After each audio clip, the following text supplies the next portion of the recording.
The strange signal appeared on the Arcadian monitoring screens without warning. It pulsed with a pattern never seen before in the known galaxy. The technicians called their superiors. The superiors called the High Council. The High Council called Captain Reed. "We believe it's a new civilization," said Elder Trell, the oldest member of the Arcadian High Council. His blue skin wrinkled around his 4 eyes as he studied the signal data. "You will lead our first contact mission." Reed nodded, feeling both honor and worry. In 300 years of space exploration, the Arcadians had met 12 other species. All were already part of the galactic community. This would be the first truly new contact in generations. "Remember our ways," Elder Trell said. "Observe first. Learn their strengths and weaknesses, then decide how to approach." Reed's ship, the Daylight Seeker *, jumped through space to the source of the signal. They emerged near a blue-green planet circling an average yellow star. The planet buzzed with activity, satellites, space stations, and small ships moving in orbit. "They're more advanced than we expected," Reed's second-in-command said, "but still primitive compared to us." Reed watched the screens showing the planet. "They haven't seen us yet. Our cloaking technology is working." He pointed to a landmass. "Set up monitoring posts. I want to learn about these beings before we reveal ourselves." For 3 weeks, Reed's team watched. They learned the beings called themselves humans. They used primitive rockets and basic computers. They fought each other over land and resources. But they also created beautiful art, helped each other after disasters, and looked at the stars with wonder. Reed prepared his report for the High Council. "These humans are violent but show great potential. I recommend peaceful contact, sharing of basic medical knowledge as a sign of goodwill." The Council's response came quickly. "Your assessment is noted. New orders: capture several specimens for detailed study. Priority on military leaders and scientists." Reed stared at the message in shock. "This goes against our principles," he told his crew. "We've never taken specimens from intelligent species." "Orders are orders," his second-in-command replied. "The Council believes these humans could be dangerous if they advance further. Better to understand them now." With a heavy heart, Reed authorized the mission. 5 humans were taken from their homes in the night. 3 military officers, 1 scientist, and the young daughter of 1 officer who happened to be visiting her father. The military man named Marcus fought hardest against capture. Even with the Arcadians' advanced technology, he managed to injure 2 crew members before being subdued. "Return the child," Reed ordered when he saw the girl, Emma, in the holding cell next to her father. She was not part of the plan. "Too late," the science officer replied. "We've begun the tests. All specimens must complete the full examination process." Days passed.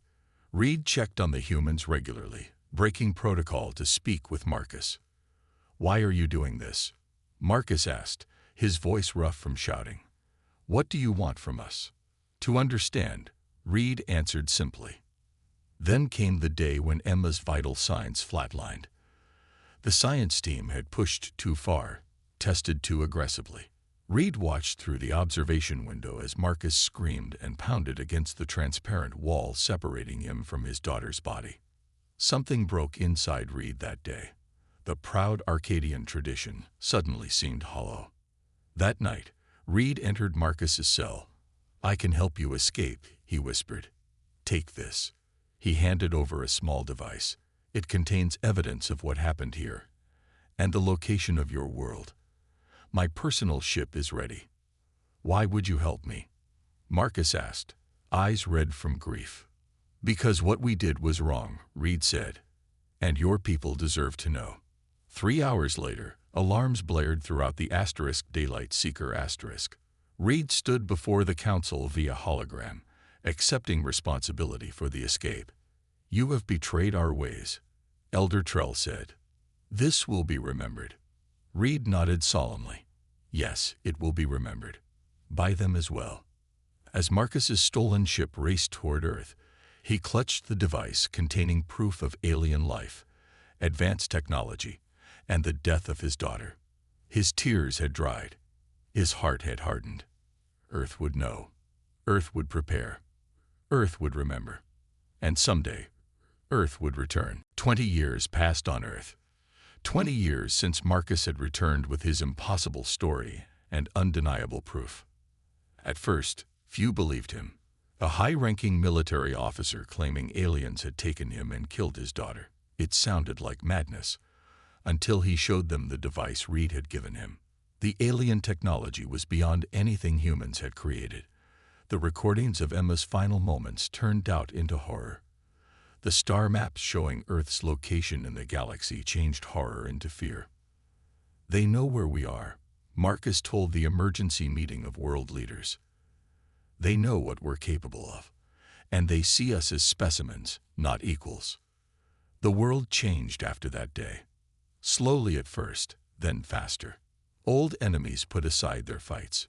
Resources once spent on killing each other were redirected to the stars. A silent agreement formed among all nations. Earth would never be defenseless again. Admiral Thomas led the new United Earth Defense Force. He had been Marcus's friend before the abduction. Now he was humanity's shield. "We have one advantage," Thomas told the Global Security Council. "They think we're primitive. They don't expect us to advance quickly." Marcus, now serving as the Admiral's chief advisor, nodded.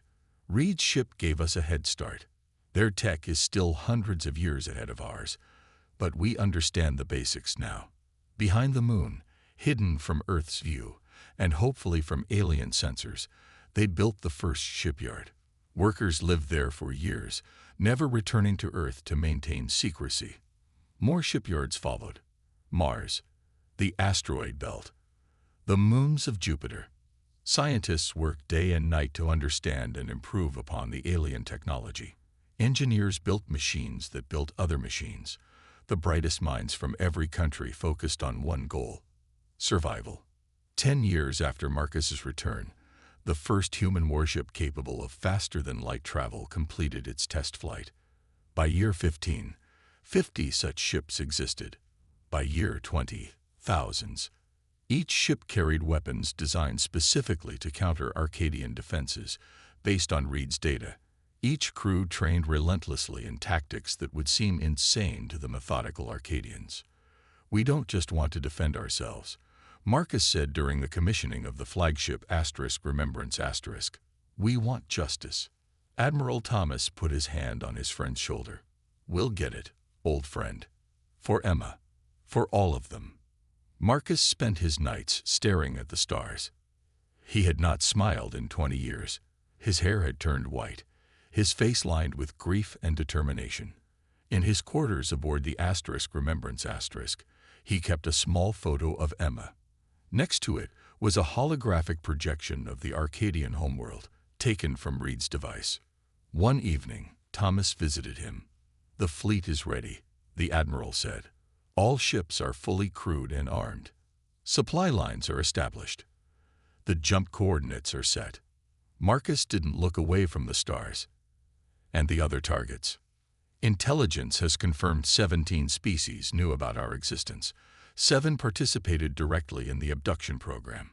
The others simply looked away." "All complicit," Marcus whispered. "All guilty." Thomas hesitated.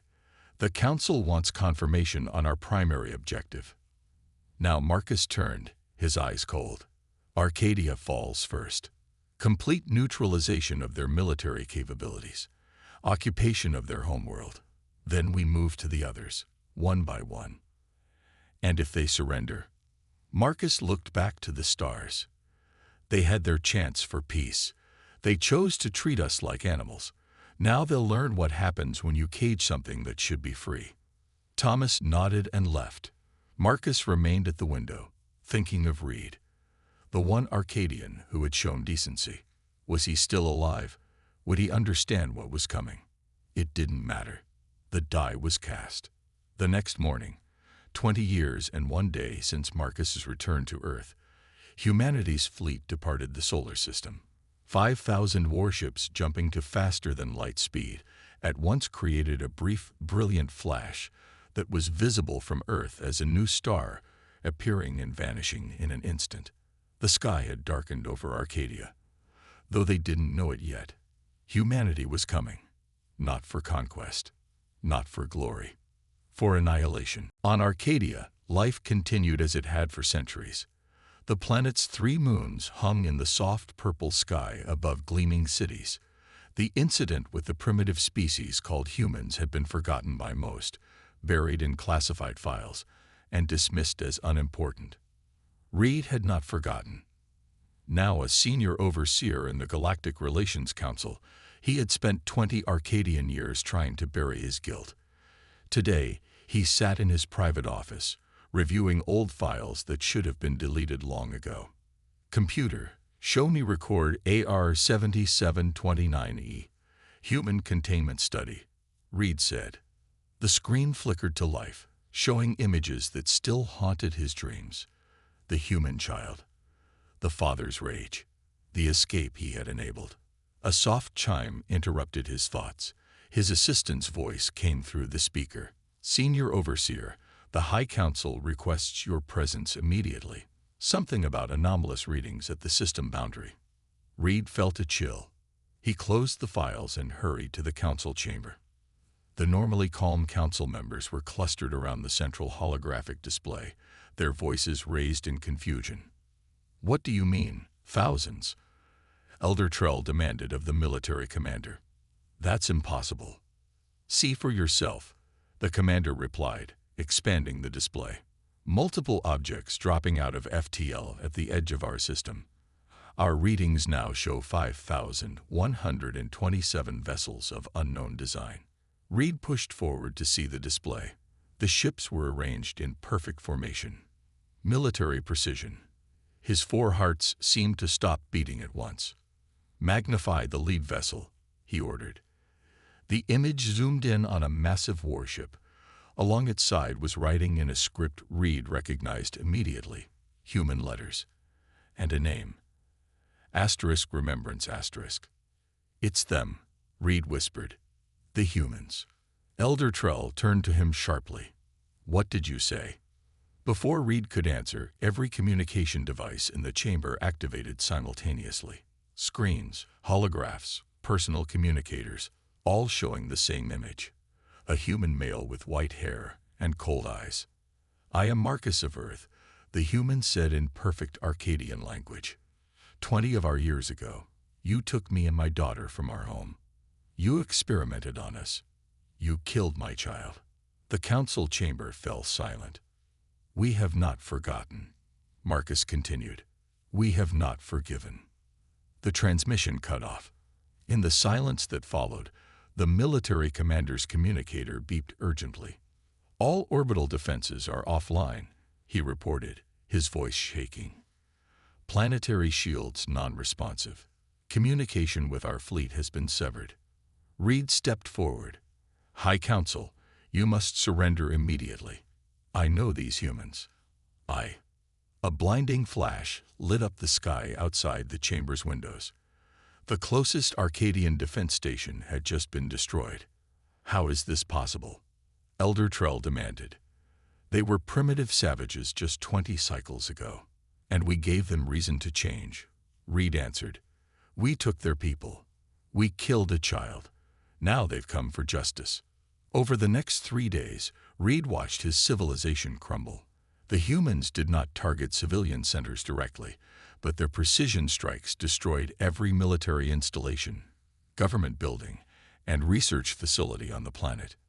The Arcadian fleet, considered the 3rd most powerful in the galaxy, was systematically disabled by weapons they had never seen before.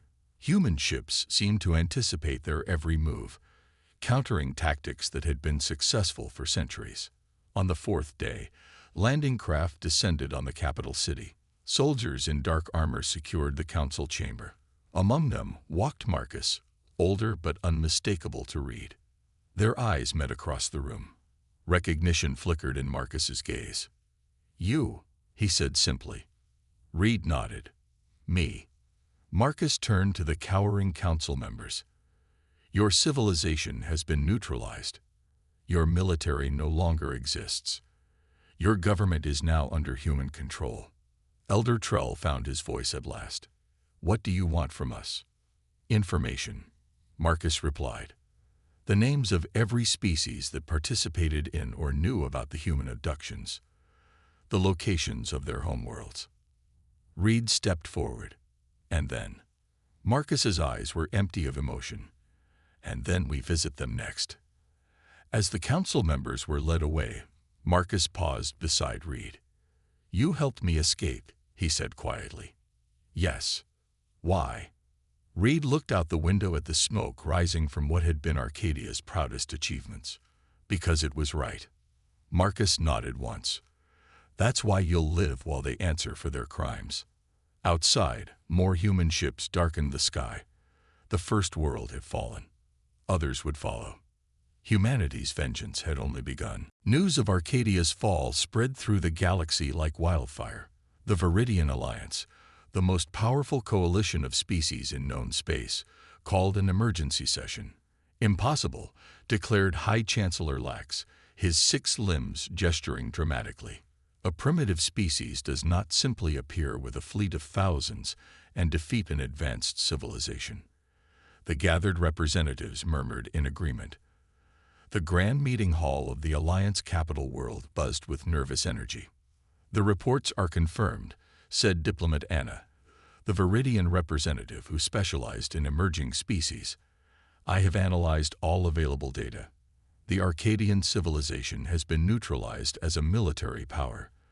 Their government is under human control. What do these humans want? Asked a representative from the Myth Collective, their translucent skin pulsing with anxiety. Anna displayed a hologram of human ships in formation. According to our intelligence, they are seeking those responsible for abducting and experimenting on their kind 20 of their years ago. The room fell silent. Many representatives shifted uncomfortably or exchanged glances. A regrettable incident, High Chancellor Lax said carefully, but hardly justification for war. We must contain this human aggression before it spreads. Anna studied the High Chancellor's face. You knew about the abductions. We were aware that several species conducted research on pre-FTL civilizations. Standard procedure. Nothing to warrant this response. He turned to the military advisor. How quickly can we assemble the Alliance fleet? 3 standard days to gather our full strength.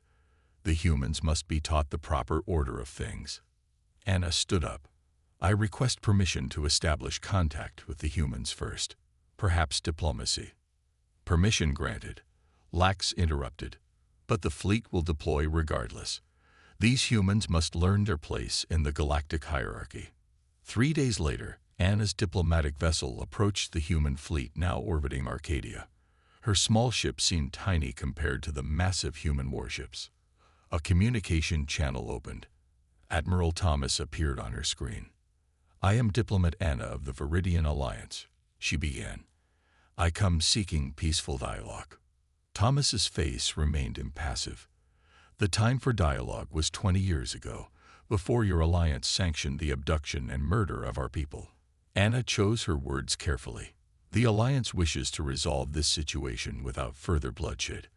We propose an immediate cessation of hostilities and recognition of human territorial rights.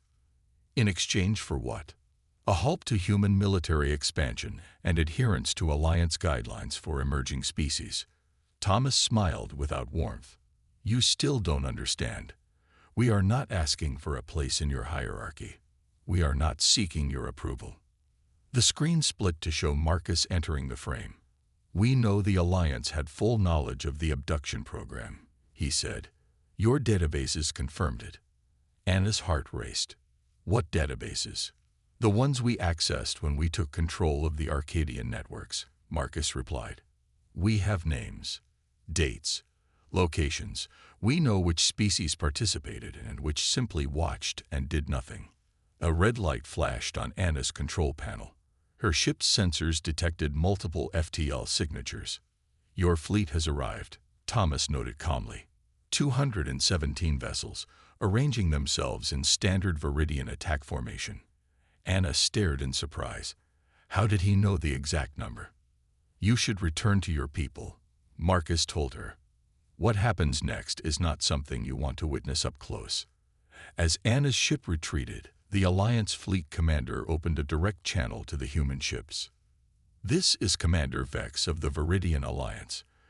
You are ordered to stand down and surrender your vessels immediately. No response came. Commence attack pattern Sigma, Vex ordered. The Alliance ships moved forward in perfect formation. Their weapons charged, their shields strengthened, and then they began to fail. Ship after ship reported control system malfunctions, weapons powered down without commands, shields flickered and died. The human fleet had not moved, had not fired a single shot. What's happening? Vex demanded. His tactical officers stared at the screens in disbelief. They've somehow infected our systems with code we've never seen before. They're shutting us down remotely. Only when every Alliance ship was dead in space did the human vessels begin to move. They methodically disabled engines and weapon systems with surgical precision.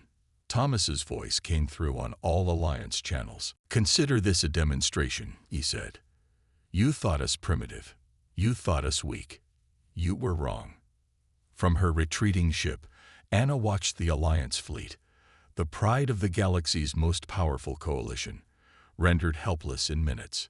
The ripples of Arcadia's fall had become a tidal wave, and it was only growing stronger. Panic spread across the galaxy faster than any ship could travel. The defeat of the Viridian Alliance fleet, without a single shot fired, sent shockwaves through every civilization. On the Galactic Council station, representatives from 200 species gathered in emergency session. The massive circular chamber, usually orderly and calm, now buzzed with fear. The humans have split their fleet into 7 battle groups, reported the head of intelligence, a tall, insect-like being. Each group is heading toward a different system. Which systems? Demanded a counselor. The Nax Confederacy, the Trill Worlds, the Vova System, the Meridian Collective, the Jur Republic, the Helio Domain, and the Larian Empire. A collective gasp filled the chamber. One counselor stood up, trembling. What do these systems have in common? All participated in or had knowledge of the human abduction program 20 Earth years ago. The Larian representative, a small furry creature, leaped to his feet. We had no choice. The research directive came from the Arcadian High Council themselves. Tell that to the humans, someone shouted from across the chamber. Reed, who had been brought to the council as an expert on humans, watched the chaos with a heavy heart. Since Arcadia's fall, he had been working with a small group trying to understand the human advance. A message flashed on his personal device. Admiral Thomas was requesting a private channel. Reed slipped out of the chamber and into a secure communications room. Thomas's face appeared on the screen. Reed, I need information. I've been expecting your call, Reed replied. The council is in panic. 7 battle groups, 7 targets, all connected to the abductions. Thomas nodded. We have the official records. What we need is the unofficial truth. Who opposed the abduction program? Who tried to stop it? Reed blinked in surprise. You're differentiating. Marcus is. I'm not sure I agree, but he's convinced some species tried to prevent what happened. Reed thought carefully. The Tellarate Union voiced strong opposition. The Galactic Science Academy refused to accept any data from the experiments. And the Orin Protectorate actually sent ships to intercept yours, but arrived too late. Thomas made notes. This matches our intelligence. What about? The door to the communications room burst open. Security officers rushed in. Terminate that connection immediately, shouted the chief of security. The screen went dark. Reed was surrounded. Communicating with the enemy, the security chief snarled. You'll face charges of treason. Meanwhile, across the galaxy, the battle for the Jur Republic had begun. Unlike with Arcadia and the Viridian fleet, this time the humans met resistance. The Jur, knowing they were targets, had prepared defenses based on what little they knew of human tactics. Their ships were faster, their weapons more advanced. But the humans had brought overwhelming numbers. Admiral Wilson, commander of the 3rd Human Battle Group, watched from the bridge of the Retribution as the Jur defensive line held against the first wave of attacks. "They've adapted," his tactical officer noted. "They've modified their shields to resist our electronic warfare." Wilson nodded. "As expected, implement Battle Plan Delta." The human ships changed formation. Instead of the orderly lines they had used before, they broke into dozens of small, seemingly chaotic groups. The Jur commanders, expecting the same methodical approach humans had used previously, found their targeting systems overwhelmed by the unpredictable movements. One by one, the Jur defensive satellites fell. Their capital ships retreated to tighter formations. Then the human ships released thousands of small drones, each carrying a minimal payload but moving too fast to track effectively. The Jur fleet, the pride of their republic, was reduced to drifting wreckage within hours. On Earth, the Defense Council received the reports of victories across all fronts. Admiral Thomas, having returned from his flagship, delivered the news. 6 of the 7 target systems have been neutralized. The Meridian Collective is proving more difficult, but will fall within days. Marcus, now gray and thin but eyes still burning with purpose, studied the galactic map, and the evidence Reed provided about the species who opposed the abductions confirmed. "Our ships have avoided those systems as ordered." Marcus nodded slowly. "Good. Justice, not blind vengeance. That's what Emma would have wanted." Thomas wasn't so sure. "The Galactic Council is trying to form a coalition against us. Dozens of species pooling their resources and technology." "Let them come," Marcus said quietly. "The storm is only beginning." Reed's escape from the Galactic Council station was only possible because of the chaos. As alarms blared and ships evacuated, he slipped aboard a small transport vessel bound for the edge of controlled space. The message he carried was too important to risk being stopped. 3 days later, he sat in a small, empty bar on a trading outpost. The door opened, and Marcus walked in alone. 20 years older than when Reed had helped him escape, but unmistakable.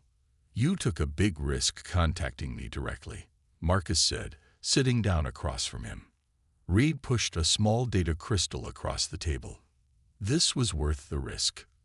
Complete records of the original abduction program. Not the sanitized version you found in the Arcadian databases. The truth." Marcus took the crystal. "And what is the truth?" "That less than 1% of known species supported the program. That many tried to stop it but were silenced." Reed leaned forward. "The Meridian Collective, your final target. They sent ships to rescue the human abductees. They arrived 2 days after you escaped." Marcus stared at the data crystal. "Why are you telling me this now, after we've destroyed 6 civilizations?" "Because I don't want to see the galaxy burn for the crimes of a few."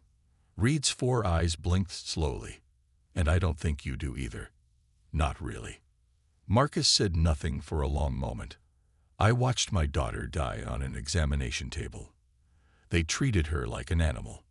"Yes, and those responsible should pay," Reed agreed. "But millions of innocent beings have already died in your campaign. Beings who had no part in what happened to Emma." The name hit Marcus like a physical blow. No one had spoken his daughter's name to him in years. Before he could respond, his communication device beeped urgently. "Marcus here." Admiral Thomas's voice came through. "The Meridian Collective is surrounded. All defenses neutralized. Awaiting final orders." Marcus looked at Reed, then back at the device. "Stand by." The door to the bar burst open. Armed human soldiers rushed in, weapons raised. Admiral Thomas walked in behind them. "Step away from the alien, sir," Thomas ordered. "He's been feeding you lies." Reed remained still. "Check the data crystal. Everything I've told Marcus is true." Thomas's face hardened. "The only truth that matters is that aliens took our people and killed them. All aliens who knew about it and did nothing are guilty." "Thomas," Marcus said quietly. "We've reviewed the evidence. The Meridian Collective tried to help. They're innocent." "No one is innocent," Thomas shouted. "They're all part of the same system that saw us as less than them, that decided our lives were worth nothing." Marcus stood slowly. "This was never about destroying everyone. It was about justice." "Justice is what we're delivering," Thomas insisted. He tapped his communication device. "This is Admiral Thomas. Execute Operation Final Night on the Meridian homeworld." Marcus grabbed Thomas's arm. "Override that order immediately." "Too late," Thomas said. "The kinetic strike package is already away. 8 billion aliens will be gone in 30 minutes, and then we move on to the next target." "What next target?" Reed asked, horrified. "All of them," Thomas said simply. "Every world that isn't Earth." Marcus stared at his old friend, seeing for the first time how far he had fallen. "We've become what we hated, worse than what we hated." He turned to his communication device. "This is Marcus to all human vessels. Admiral Thomas is relieved of command. I am issuing an immediate stand-down order. All attacks on the Meridian Collective are to cease. Intercept the kinetic strike package at all costs." The soldiers in the room looked at each other, uncertain. Thomas laughed bitterly. "They won't listen. They'd follow me now. Your guilt and hesitation have made you weak." "Captain," Marcus said to the leader of the soldiers, "arrest Admiral Thomas for exceeding his authority and attempting genocide." For a tense moment, no one moved. Then the captain lowered his weapon from Reed and pointed it at Thomas. "Sir," he said to Marcus, "what are your orders regarding the Meridian strike package?" "Every available ship to intercept. We are not planet killers." As Thomas was led away, cursing and struggling, Marcus turned back to Reed. "Get to your ship. Get to the Meridian homeworld. Tell them what's coming. Tell them we're trying to stop it." Reed nodded once and hurried out. Marcus looked down at the data crystal in his hand. The crystal that showed the truth, that most of the galaxy had been innocent of the crime he had spent 20 years preparing to avenge. The human fleet was now divided against itself, racing to determine what kind of choice. The Nexus system, ancient and revered throughout the galaxy, now became the backdrop for humanity's most important battle. Not against aliens, but against themselves. Marcus stood on the bridge of the Remembrance Asterisk, watching as ships loyal to him positioned themselves between the Meridian homeworld and the incoming kinetic strike weapons. On the other side of the system, vessels commanded by Thomas's loyalists moved to intercept. "Sir, we have confirmation," his communications officer reported. 60% of the fleet acknowledges your command. The rest are following Admiral Thomas." Marcus nodded grimly. "And the strike package? 20 minutes from impact. Our closest ships can intercept in 15 if they push their engines beyond safety limits." "Order them to do so," Marcus said. "Whatever the cost." The battle that followed would be remembered for generations. Human ships fired upon human ships for the first time since Earth had united. Thomas, freed by officers loyal to him, directed his forces from the battleship Vengeance *. "Target their engines," Thomas ordered. "Don't destroy them unless necessary. They'll understand once the aliens are gone." In orbit around the Meridian homeworld, civilians were being evacuated to shelters. Most would not make it in time if the kinetic weapons struck. Reed stood in the Meridian High Council chamber, having just explained the situation. "Why would they fight each other to save us?" asked the Meridian leader, a tall being with silvery skin. "Because some of them remember what justice truly means," Reed answered. The space between planets became a chaotic battlefield. Ships maneuvered at dangerous speeds, weapons fire crisscrossing the void. The kinetic strike package, essentially massive rods of dense metal accelerated to near-light speed, continued its deadly approach. Aboard the Remembrance Asterisk, Marcus received dire news. "Sir, Thomas's forces have damaged too many of our interceptors. We can't stop all the kinetic weapons." Marcus closed his eyes briefly. Then he looked at the tactical display. Plot a collision course. This ship will intercept the final weapon. His crew stared at him in shock. "Sir, that's suicide," his first officer protested. "One ship and 500 lives against 8 billion, Marcus replied. "The choice is clear." As the *Remembrance* changed course, a message came through on a secure channel. It was Thomas. "You would die for these aliens?" Thomas asked, his voice filled with disbelief. "After everything they did to us." To Emma. Marcus looked at his old friend's face on the screen. "I would die to prevent becoming what we hate." Emma wouldn't want genocide in her name. "You don't know what she would want," Thomas shouted. "She's dead because of them." "Because of some of them," Marcus corrected. "Not all. Not these people we're about to kill." For a moment, Thomas was silent. Then, "I can't let you throw your life away, old friend." The channel closed abruptly. Moments later, Marcus watched in surprise as the *Vengeance* changed course, accelerating directly toward the final kinetic weapon. "Sir," his tactical officer reported in awe, "Admiral Thomas's ship is intercepting the final strike weapon." The *Vengeance* collided with the kinetic rod in a brilliant flash of light. Both were vaporized instantly. In the silence that followed, all human ships stood down. The Meridian homeworld was saved. Hours later, Reed stood with Marcus in the Meridian Council chamber as representatives from across the galaxy appeared via hologram. "The human named Thomas gave his life to save our world," the Meridian leader said to the assembled images. "After nearly destroying it, we struggle to understand." Marcus stepped forward. "We are a species of contradictions, capable of great love and terrible vengeance. Today, we chose love." An aged representative from the Galactic Council spoke up. "And what of your other conquered worlds? Your fleet still dominates 7 systems." "We will withdraw," Marcus replied. "But first, those truly responsible for the abduction program will face justice. 7 individuals across 5 species who authorized the program. No one else." Reed watched as the galaxy's representatives debated this proposal. Eventually, they agreed.